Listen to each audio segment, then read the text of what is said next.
Hello 7th graders, this is Miss White, and today we're going to be doing lessons 6 and 7. So we're starting off with lesson 6, collecting rational number-like terms. Please flip over to the next page to start example 1. Rewrite the expression in standard form by collecting like terms. Let's look at this expression. Are all the terms in our expression the same? The answer is yes, because we have n as a variable in all our given values in this expression. Because they're all the same, now we can combine like terms. When combining these like terms, we are using addition and subtraction. And when we use addition and subtraction of fractions, we first need to find a common denominator. I'm going to take my mixed number right here and turn it into an improper fraction. To do that, I'm going to need to find my numerator first.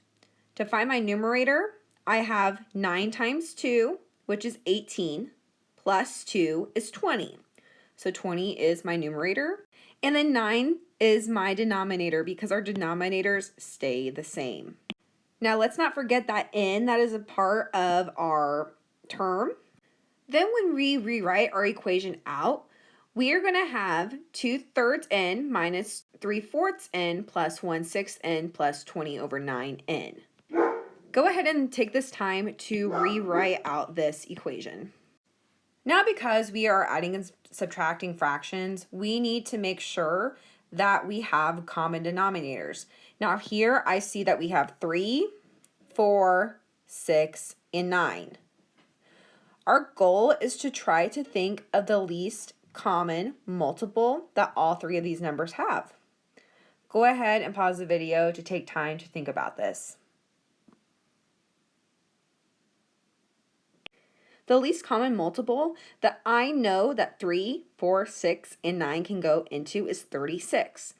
So we need to turn our denominators into 36. Now let's look at 2/3 here.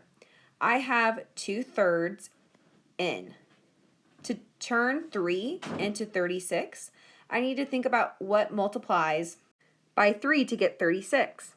Well, I know that 3 times 12 is 36. So what I do to the bottom of my fraction, I have to do to the top. So now for my first term, I have 2 times 12 for my denominator, which is 24, over 3 times 12, which is 36. Now I have 24 over 36n. Now I'm subtracting my next value. I now need to turn my denominator 4 into 36. I know 4 times 9 equals 36. What I do to my denominator, I need to do to my numerator. So now I know that my numerator is 3 times 9, which is 27, over 4 times 9, which is 36. Now our value is minus 27 over 36n. Now let's look at 1/6 n. So I know I'm adding 1/6 n to get 6 to turn into 36. I know that 6 times 6 is 36. So what I do to the bottom, I need to do to the top. And now I have 1 times 6, which is 6, and 6 times 6 is 36 n. Now let's take a look at our last value. I have plus 20 over 9. This was my improper fraction. I know that 9 times 4 is 36. So then what I do to the bottom, I need to do to the top. So I have 20 times 4. 20 times 4 is going to give me 80 as the numerator. And 9 times 4 is 36 as my denominator. So now I have plus 80 over 36n. Now that we have all common denominators, we can go ahead and add our numerators. So we have 24 minus 27 plus 6 plus 80. To do this math, you may use a calculator. So go ahead and get your calculator out to calculate this.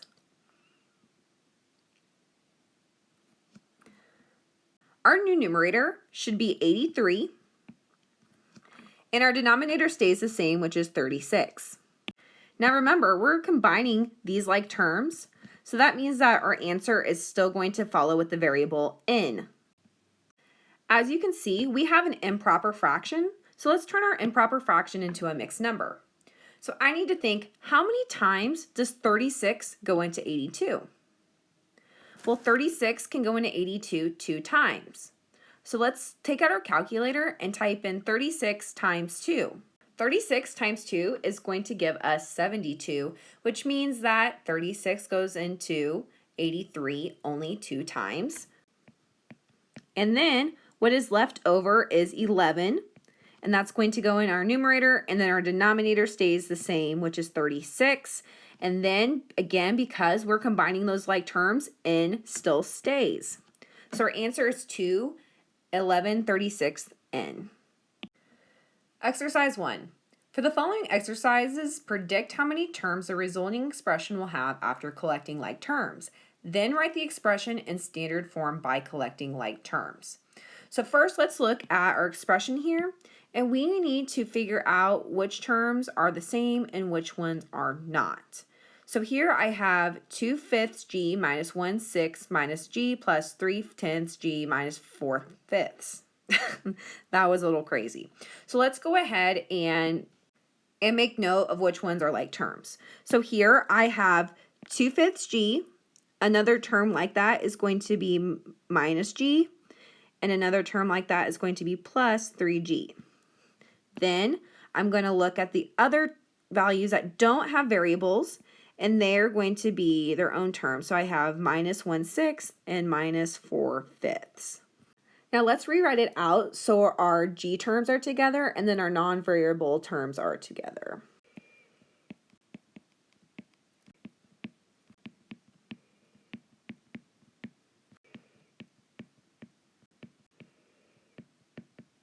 Now just a reminder, when we have minus g, that means that we have minus 1g. Now let's look at our g terms. Because these all have g, we can actually factor g out. And so now we're going to have 2/5 minus 1 plus 3/10. And to factor the g out, this means we're going to put our main values in parentheses and put g afterwards. That means that g is multiplying all the values in our parentheses. Now let's look at our terms that don't have variables. I know both of these terms are using subtraction. So what I can do is say, okay, we are subtracting 1/6 plus 4/5. That means that this minus sign here would be distributed to both of these values to make them negative values. Now I need to combine my g values. Here, because we have fractions, I know that I need to find the common denominators. But here, I need to take care of my whole number first. Because I have a whole number of 1, the way I can make that a fraction is to put a 1 underneath of it. Now I can go ahead and find the common denominator. I see that these denominators are 5, 1, and 10. Well, 1 and 5 can go into 10, so let's change those. To get 5 to 10, I'm going to multiply it by 2, and when I do to the bottom, I have to do to the top. Then for 1, to get 1 to 10, I multiply it by 10, and what I do to the bottom, I have to do to the top. Now let's rewrite the values in this parentheses so they all have the common denominator. I have 2 times 2, which is 4, over 5 times 2, which is 10, minus 1 times 10, which is 10, over 1 times 10, which is 10, plus 3 over 10, g. Now let's look at the terms that don't have variables. I have 1/6 plus 1/4. To get both of these to have common denominator, since we're adding them, I'm going to take 6 times 5, which is 30, and when I do to the bottom, I do to the top. Then I'm going to have 5 times 6, which is 30, and when I do to the bottom, I'm going to do to the top. So now when I rewrite out what the values are in this parentheses, I'm going to have minus 1 times 5, which is 5, over 6 times 5, which is 30, plus 4 times 6, which is 24, and 5 times 6, which is 30. Now, something that may confuse you is, oh man, Miss White, all of our denominators are not the same. Do we all have to make them the same? And the answer is no. No, we don't. No, no, no, no, no, no, no. Here we go. Okay, and here's why. The reason why all of these don't have to be the same is because they're not the same term. So because they're not the same term, they all don't have to be the same. The ones that have to be the same are the ones that have the same term. Ooh, yes, I know that is so fascinating. So let's go ahead and add the numerators in each of our terms. So first I'm going to have 4 minus 10 plus 3. 4 minus 10 plus 3 is going to give me negative 3 over the denominator that stays the same, 10g. Now remember, we add that g there because that is the term that negative 3/10 is in. Now we have minus, let's add those terms together, 5 plus 24. 5 plus 24 is going to give us 29 over the denominator, which stays the same, and that is 30. So here is our expression in standard form after we've combined like terms. Now let's move on to lesson 7.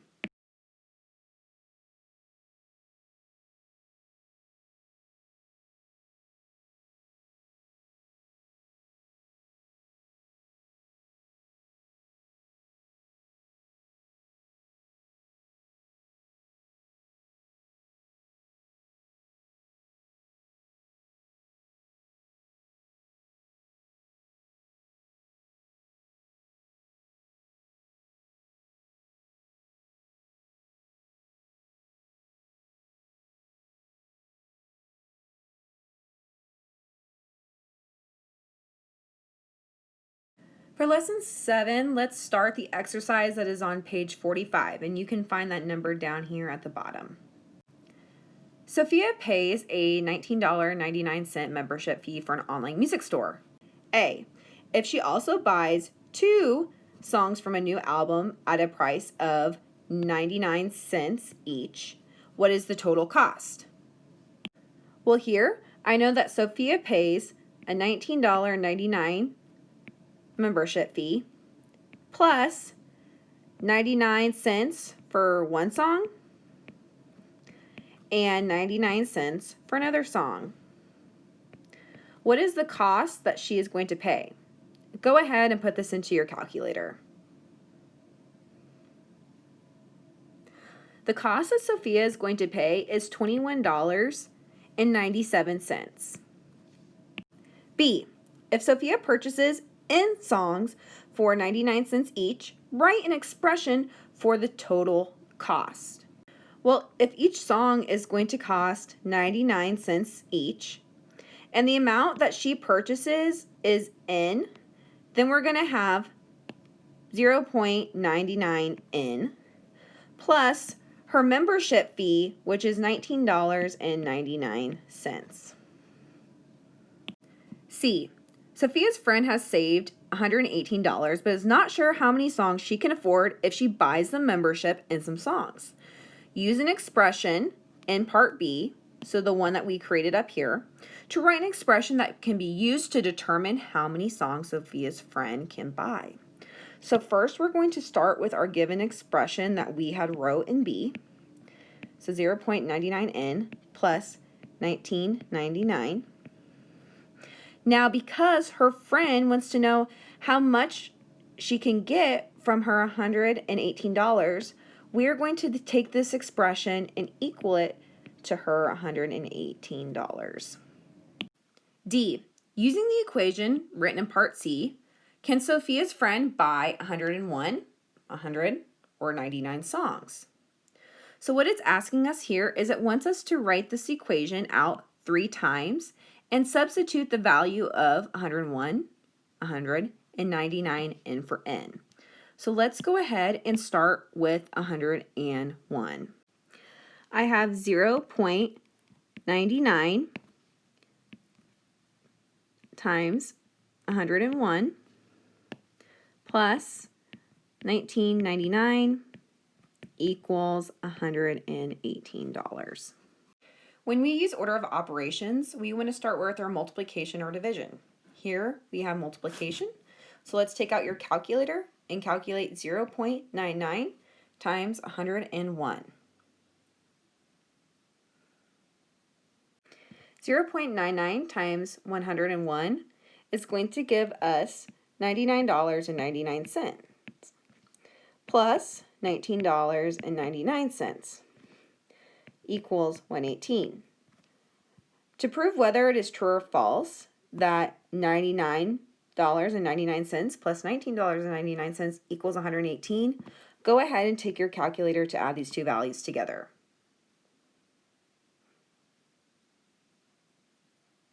All right, so we know that the total is $119.98. So does $119.98 equal $118? Well, no, it doesn't. So no, she can't buy 110 songs. Now let's look at the next value, which is 100. So I'm going to use the same equation. I have 0.99 times 100 plus 1999 equals 118. Now I need to multiply 0.99 times 100.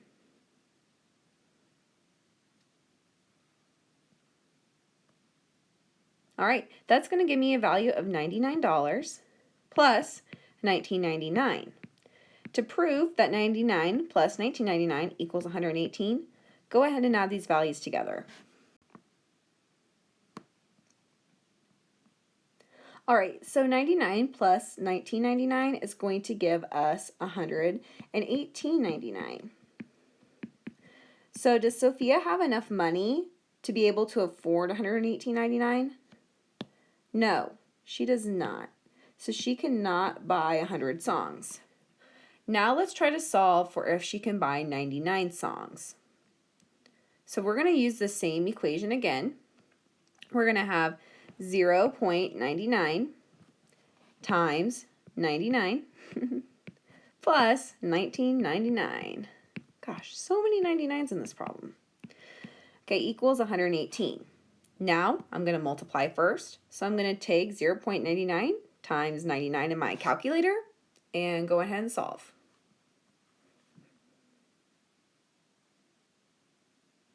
All right, that calculation is going to give me $89.01 plus $19.99 equals 118. Now I'm going to go ahead and combine these two values. So I have $98.01 plus $19.99. Go ahead and put that into your calculator.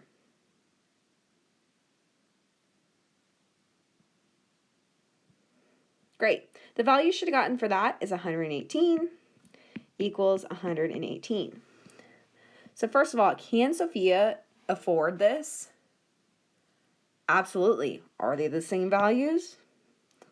Absolutely. So we're going to go ahead and circle this, check mark, say yes, she can. Because yes, she can buy 99 songs with her $118. For lesson 7 today, in many words, an equation is often formed by setting an expression equal to a number. To build the expression, it is helpful to consider a few numerical calculations with just numbers first. For example, if a pound of apples costs $2 and then 3 pounds cost $6, 2 times 3, 4 pounds cost $8, 2 times 4, and n pounds cost $2n. If we had $15 to spend on apples and we wanted to know how many pounds we could buy, we could use the expression n to write an equation. So then we'd have 2n equals 15, which could be used to find the answer. That would be 7.5 pounds. To determine if a number is a solution to an equation, substitute the number into the equation for the variable, which is the letter, and check to see if the resulting number sentence is true. If it is true, then the number is a solution to the equation. For example, 7.5 is the solution to 2n equals 15 because 2 times 7.5 equals 15. All right, that concludes our lesson for today. Great job, guys.